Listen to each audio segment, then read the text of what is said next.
I'm here with UFC President Dana White. So this is a massive event, ESPN. You've been all over the place. This partnership, the way that it started, I imagine you think it's off to an incredible start given the shoulder programming that they have and the kind of support that you're getting. Yeah, not only that, but the deal didn't start till Jan 1. They've been partners since the day we signed the deal. I mean, they've been incredible to us, and I only see this relationship getting better and bigger over the next 5 years. This whole narrative of a division being on the line tomorrow night, if that was the case, wouldn't that be a smart thing to advertise? I don't know. Isn't it advertised? I mean, it's pretty out there right now. It's the only thing anybody asked me, so I would say it's been advertised. When you say we'll see what happens Sunday, right? Is that like if TJ wins, is it done? We'll see what happens this weekend. Okay, you know, it's like asking me if he wins, you know, if TJ wins, what's next for him? Mm-hmm. I know you hate that question. Yeah, it's just I don't know, and it's one of those things. If there was a definitive decision and there was an answer, I'd give it to you. And if there was something that I wanted to say about it, I would have said it already. And we'd probably have what do you call it? A press release out about it and all that stuff. But we haven't, so there isn't.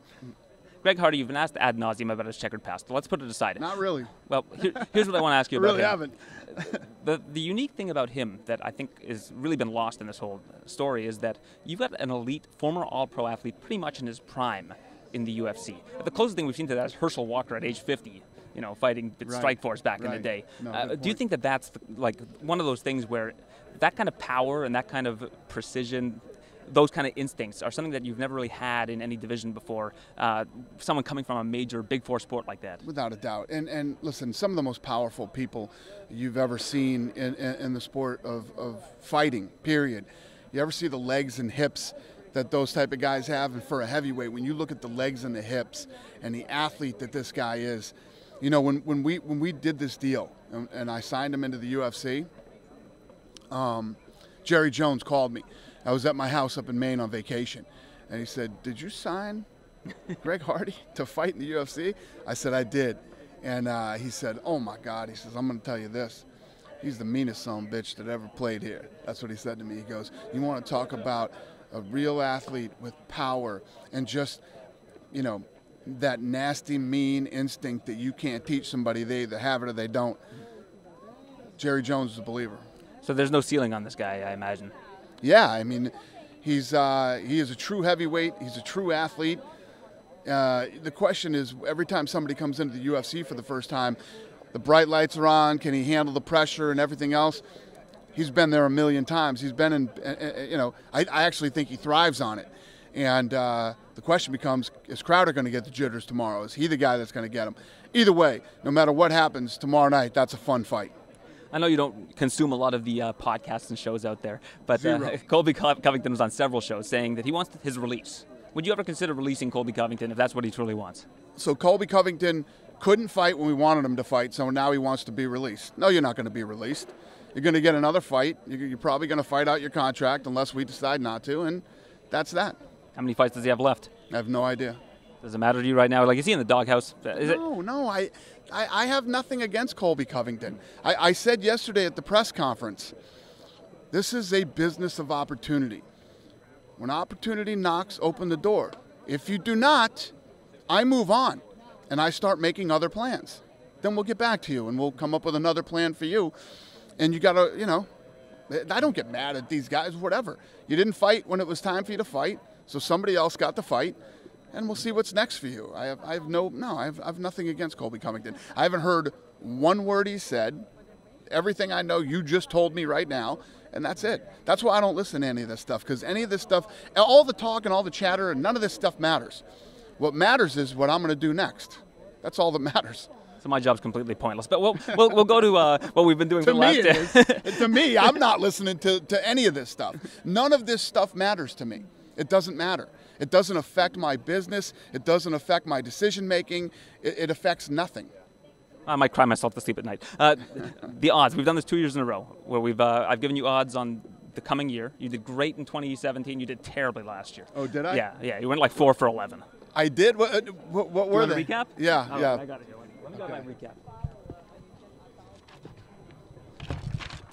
All right. So And a lot of these were a product of bad circumstances, like McGregor fighting more than once. You said yes, which I mean that could have happened, right? The Dos Anjos thing. Yep. GSP returns in 2018. You said yes at plus 150. Rousey returns in 2018. You said no, which that one came through, but not very great odds. Lesnar plus 500. Yes, I mean almost happened. Yep. Jones plus 150. Yes, you got that one. Either Diaz in 2018 plus 130 against circumstances. Yeah, I'll never bet on that again.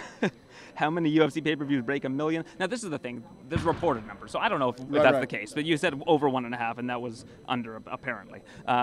New weight classes, you said no, minus 375. That one was correct. New champions under 3.5. This one shattered. It was like 6 new champions. That one was crazy. Zupa boxing debuts in 2018. You said yes. Will CM Punk fight in 2018. You said yes. So that one you got right also, but it was like 4 for 11. Not a great year. We got more here, though. Okay. All right, I'll give you a pen. We've got a pad of paper here for you. So I'll go through this with you. We got Brock Lesnar fights for the UFC in 2019. Yes is minus 160. Yes. All right, we got the yes.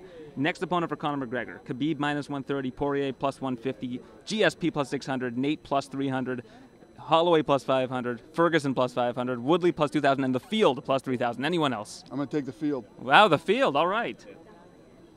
The men's flyweight division exists in the UFC on this day next year. Plus 250, yes. Minus 300, no. I'm going to skip that one. All right. The women's featherweight division exists in the UFC on this day next year. Plus 180, yes. Minus 205, no. The women's featherweight division. I'm going to say yes. All this right. time next year. Yeah, this time next year. Yeah, okay. There will be a 165, 175 pound division in the UFC on this day next year. Even money. No. No, I figured you were going to take that one. All right, what do we got next? All right. Divisions that will have new champions. I upped the number this year to 4.5. Over under 4.5 at even money. It was like 6 last year. Something crazy. All right, I'll take the over. All right. You got to go with the. You're going to go with the historical. GSP fights in the UFC in 2019. No. All right. No at minus 160. No. Diaz brothers in the UFC in 2019. No. So both Diaz brothers no. Daniel Cormier and John Jones fight in 2019. Minus 350 yes. Plus 275 no. We got the yes. Okay, and big odds. Conor McGregor has a professional boxing match in 2019. We've got the no at minus 250, and Daniel Cormier will be retired at this time next year. Minus 350 yes.